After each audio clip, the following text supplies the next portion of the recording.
ଇଟାରେ ଛେଚି ଛେଚି ଜଣେ ୱେଲ୍ଡିଂ ମିସ୍ତ୍ରୀଙ୍କୁ ମାରି ଦେଇଛନ୍ତି କିଛି ଦୁର୍ବୃତ୍ତ।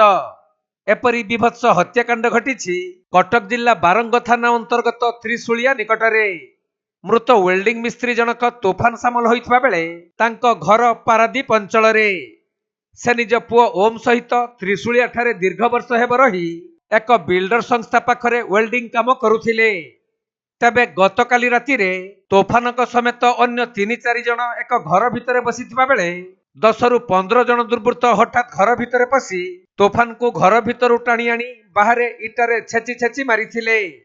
ତେଣୁ ତାଙ୍କୁ ଅତି ଗୁରୁତର ଅବସ୍ଥାରେ କଟକ ମେଡିକାଲ ନିଆଯାଇଥିଲେ ବି ଆଜି ସକାଳୁ ଚିକିତ୍ସାଧୀନ ଅବସ୍ଥାରେ ତାଙ୍କର ମୃତ୍ୟୁ ହୋଇଛି। ସେପଟେ ଦୁର୍ବୃତ୍ତମାନେ ତାଙ୍କୁ କାହିଁକି ଆକ୍ରମଣ କଲେ ତାହାର କାରଣ ସମ୍ପର୍କରେ ସୂଚନା ମିଳିପାରି ନାହିଁ। ଖବର ପାଇ ବାରଙ୍ଗ ଥାନା ପୁଲିସ ପହଞ୍ଚି ତଦନ୍ତ ଜାରି ରଖିଥିବା ବେଳେ ତଦନ୍ତ ପରେ ହୁଏତ ମୃତ୍ୟୁର କାରଣ ସ୍ପଷ୍ଟ ହୋଇପାରିବ। ଆମେ ଘରେ ରୁମ୍ରେ ଆମ ମୋବାଇଲ ଦେଖୁଥିଲୁ ଆଉ ସେମାନେ କରିକି ଆସିଲେ।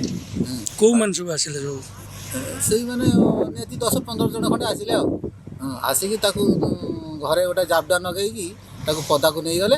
ପଦାକୁ ନେଇକି ତାକୁ ମାରିଲେ। ତମେ କେଇ ଜଣ ଥିଲ ତା ଭିତରେ? ଆମେ 3 ଜଣ ଥିଲୁ। ଆମେ ଓଲ୍ଡିଂ କାମ କରୁଛୁ।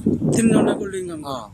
ସେ ତପନ ଯେ ମୃତ୍ୟୁବରଣ କଲେ ସେ ବି ଓଲ୍ଡିଂ କାମ କରୁଥିଲା? ହଁ। ତାଙ୍କ ସାଙ୍ଗରେ ତାଙ୍କ ପରିବାର ଲୋକ କିଏ ଥିଲେ କି? ତାଙ୍କ ପରିବାର ଲୋକ ତାଙ୍କ ସାଙ୍ଗରେ କେହି ନଥିଲେ।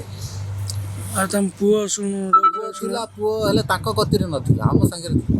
ତମ ପାଖରେ ଥିଲେ, ତମ ପାଖରୁ ବାଡ଼େଇକି ତାକୁ ଟାଣି ନେଇଗଲେ ପଦାରେ ମାଇଲେ? ଆମେ ଆଉ କ'ଣ କରିବୁ? ଆମେ ସେଇଠୁ ଯାଇ ଅଟକାଟି କଲୁ ଆଉଛୁ, ଆମକୁ ଇଟା ଫୋପାଡ଼ିଲେ। ଆମେ ସେଇଠୁ ଘର ଛାଡ଼ି ପଳେଇଲୁ ଆଉ।